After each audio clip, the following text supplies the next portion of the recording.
జవహర్ బాబు గారి మీద MPDO chamber కాలివీడు మండలం ఎంపీడీఓ మీద నిన్న మధ్యాహ్నం 1 గంటకి దాడి చేశారు. దాడి చేసిన వ్యక్తి గతంలో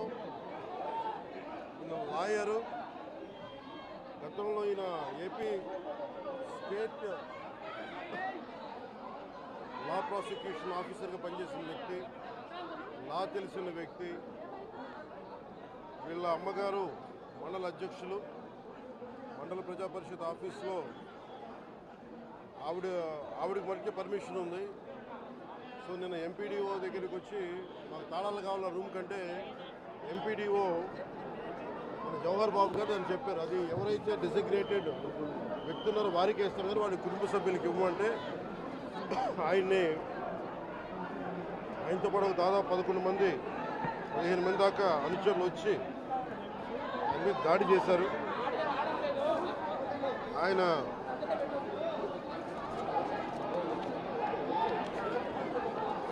ఇది నాకు నిన్న ఈవినింగ్ ఒక 7 గంటలకు తెలిసింది. 7 గంటలకు తెలిసినప్పుడు నేను వెంటనే అందరూ నన్ను అడిగింది అంటే ప్రెస్ స్టేట్మెంట్ ఇచ్చేయండి ఇలా కట్టిన అంటే నేను చెప్పాను ఇది దాదాపు 640 పైసలకు మండలాలు మనే. ఎంపీడీఓ అంటే నథింగ్ బట్ ఆయన మండలికి ఆయన కలెక్టర్ స్థాయి వ్యక్తి.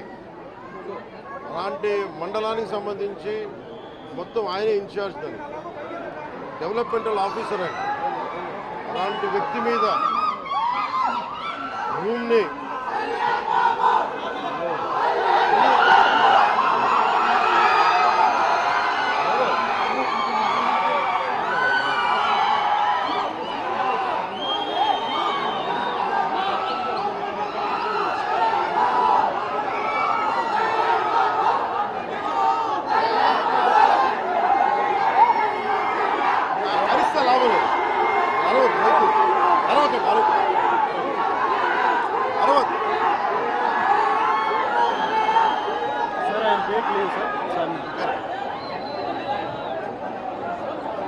ముందుగా జవహర్ బాబు గారు ఆరోగ్య పరిస్థితి ఎలా ఉందని అడిగాం. వైద్యం సరైన వైద్య విధానాలు జరుగుతున్నాయి లేదని దాని గురించి మాట్లాడాం. అలాగే నేను ఇక్కడికి ఎందుకు ప్రత్యేకించి ఎందుకు పరామర్శించి రావడానికి ఎందుకు అనుకున్నామంటే ఇది ఒక్కరి మీద జరగల, రాష్ట్ర యంత్రాంగం మీద దాడిగా చూస్తున్నాం. దీన్ని వైసీపీ నాయకులకి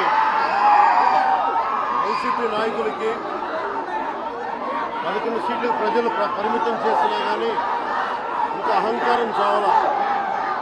ఈ అహంకారం తగ్గే వరకు నేను మిమ్మల్ని వదలను. మీరు ఇష్టానికి మాట్లాడినా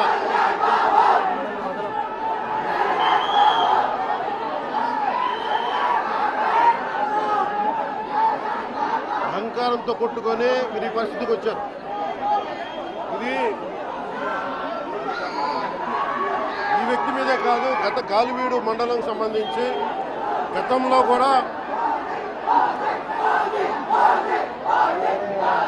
ఏంటా మీరు ఎప్పుడు ఏ స్లోగన్ ఇవ్వాలో మీకు తెలియదు. అక్కడండి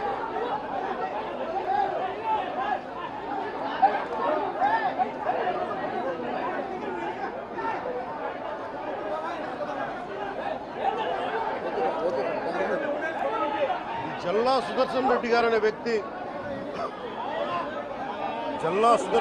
అనే వ్యక్తి ఈరోజు జవహర్ బాబు గారి మీద దాడి చేయడం కాదు, ఇతనికి దాడి చేయడం అనేది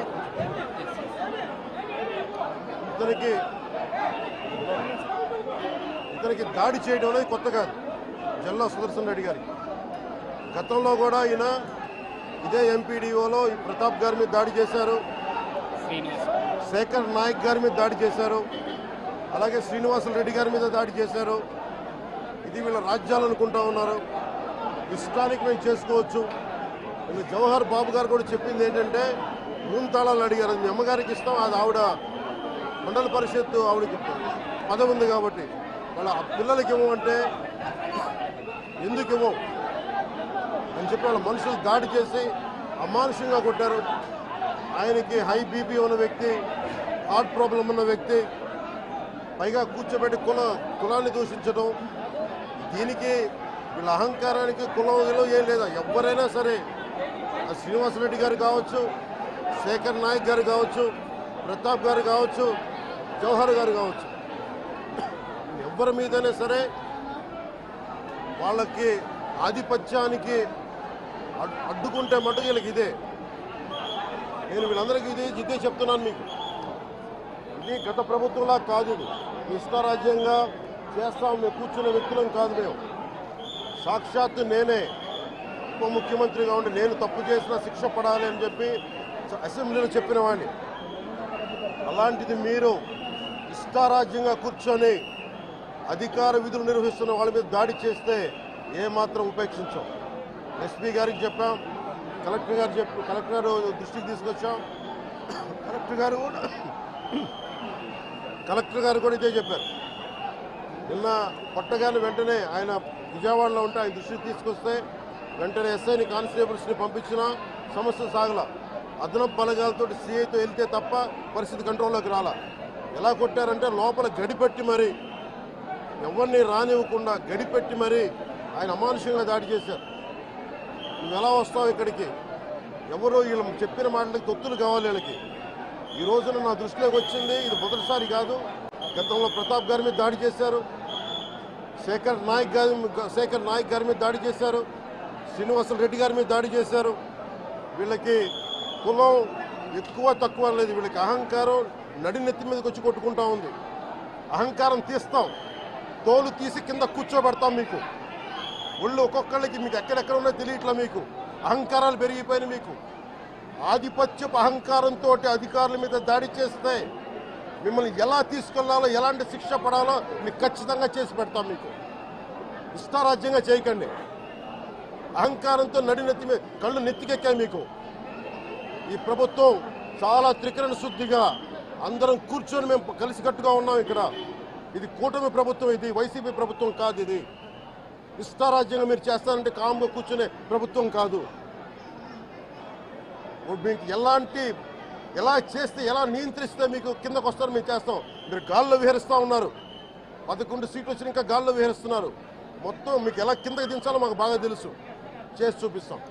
ఇదే కాదు, ఈ సందర్భంగా ఏ నాయకులకైనా సరే అధికారుల మీద దాడి చేసినా, అధికారులు విధులు నిర్వహిస్తుంటే అడ్డుకున్నా చాలా కఠినమైన చర్యలు ఉంటాయి. ఈరోజు నేను వచ్చి ఇక్కడ ఎందుకు వచ్చాను జవహర్ బాబు గారి దగ్గరికి అంటే, ఆయన ఒక ఎస్సీ ఎస్టీ కులానికి సంబంధించిన వ్యక్తినో వీటి గురించి అని కాదు. ఎవరైనా సరే ఇర్రెస్పెక్ట్ ఆఫ్ కాస్ట్ ఆధిపత్య ధోరణితోటి కనుక దాడి చేసి విధుల నిర్వహణకు అడ్డం వస్తే ఇది ఉపేక్షించే ప్రభుత్వం కాదు. ఎస్పీ గారికి కూడా చాలా స్పష్టంగా చెప్పాం. వారికి ఎవరైతే తప్పించుకొని తిరిగారు ఇంకో 9 మంది, వారిని కూడా పట్టుకోమని చెప్పాం. వారికి తగిన విధంగా కౌన్సిలింగ్ చేయాలి, అలాగే కఠినమైన శిక్షలు పడాలి. మీరు లాయర్లు అయి ఉండొచ్చు గతంలో, మీ చట్టాలు కానీ మీ గతంలో మీ అధికారాలు కానీ ఏవి మిమ్మల్ని రక్షించలేదు, మీరు గుర్తుపెట్టుకోండి. అలాగే ఈ విషయంలో ప్రజలకు కూడా చెప్తా ఉన్నాను, యువతకు కూడా చెప్తున్నాను, ప్రత్యేకించి రాయలసీమ యువతకు కూడా చెప్తున్నాను, మహిళలకు కూడా చెప్తున్నాను, మీరు దయచేసి భయపడకండి. ఈరోజు జవహర్ బాబు గారి భార్య భయపడతా ఉన్నారు.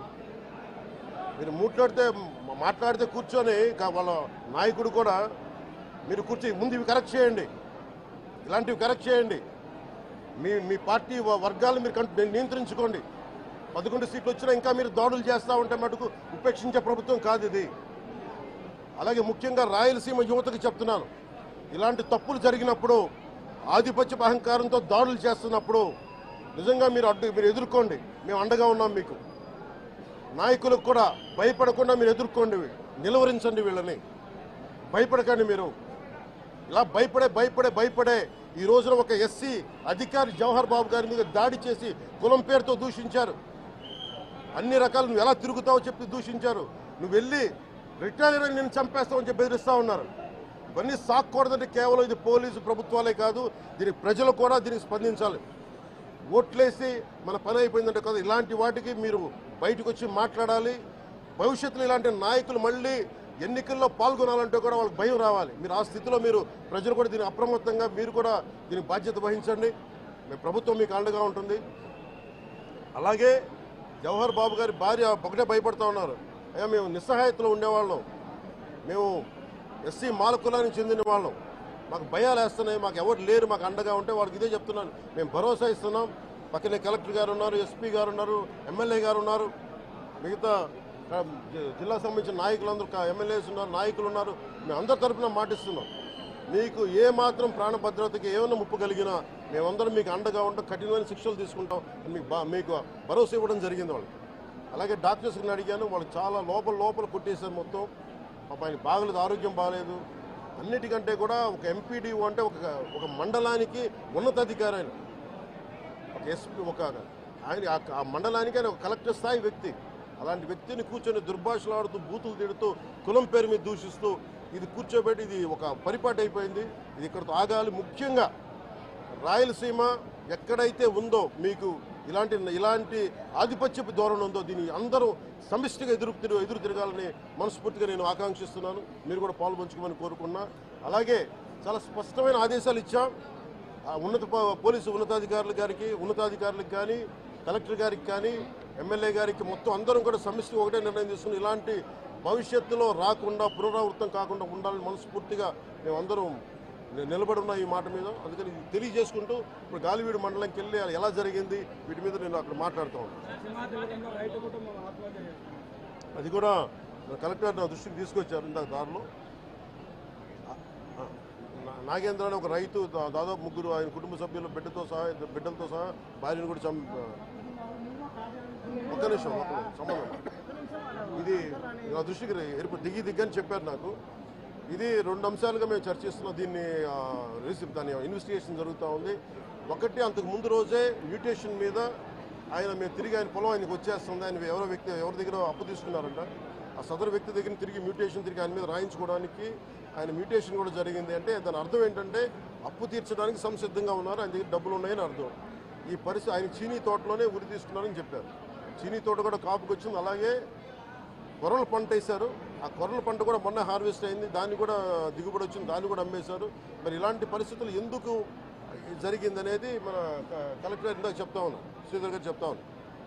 ఇది చాలా బాధాకరం అనిపించింది. వారికి మనస్ఫూర్తిగా నేను నా గుండె లోపల నుంచి నేను సానుభూతిని తెలియజేస్తున్నాను, ప్రగాఢ సానుభూతిని. అది ఏ పరిస్థితుల్లో జరిగిందనేది సంపూర్ణమైన నివేదిక వచ్చాక దీని మీద సరైన యాక్షన్ తీసుకుంటాం. ఒకవేళ నిజంగా అప్పులు బాధ భరించలేక చనిపోయారా, అలాగే లేదంటే ఎవరన్నా బలవంతంగా ఇబ్బంది పెట్టి చచ్చిపోయేలా చేస్తారు, ఈ కోణంలో కూడా మనకి ఇన్వెస్టిగేషన్ జరుగుతూ ఉంది. దీని మీద వచ్చాక దీని మీద ఖచ్చితంగా స్పందిస్తాం. ప్రధాన సమస్య ఉంది సార్. అటవీ శాఖ ఆధ్వర్యంలో ఫార్మ్ టు పర్మిట్ ఇస్తారు సార్. ఎక్కువగా ఇక్కడ రిజర్వ్ కన్వర్షన్ ఎక్కువ ఉంది సార్, ఫారెస్ట్ రిజర్వ్ కన్వర్షన్ ఎక్కువ ఉంది. దాంతో ఈ ఫార్మ్ టు పర్మిట్ అన్ని అడుగులు నడిపేస్తారు. చాలా బాధాకరమైన అంశం సార్. ఇక్కడ పర్యావరణం చాలా గందరగోళంగా తయారైంది. ఇక్కడ ఏ ప్రాంతం ఉండేది? మొత్తం అంతా ఉంది సార్. మొత్తం ఉమ్మడి కడప జిల్లాలో ఎక్కువ 10,000 ఉంది, భీమటం ఉంది. నేను అతి కొద్ది రోజుల్లోనే కలెక్టర్ చేసి దీన్ని ఒకసారి రివ్యూ పెట్టండి. ఫారెస్ట్ డిపార్ట్మెంట్తో కూడా ఒకసారి నేను అన్ని ఫేక్ చార్కోల్ దీని మీద మేము ఖచ్చితంగా నేను పెట్టండి. అంటే పర్సనల్ రివ్యూ ఇక్కడికి వచ్చి మేము రివ్యూ చేస్తాం.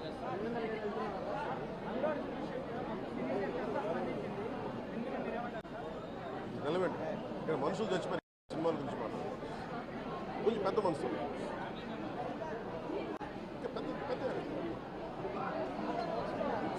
మీరు డిబేట్ మన మనసులో చెప్తారు. Debate go beyond cinema. ఈయన చెప్తుంది ఏముంది, కోల్ అరాచకం వాటి మీద మాట్లాడారు, పెద్ద మాట్లాడారు. సినిమా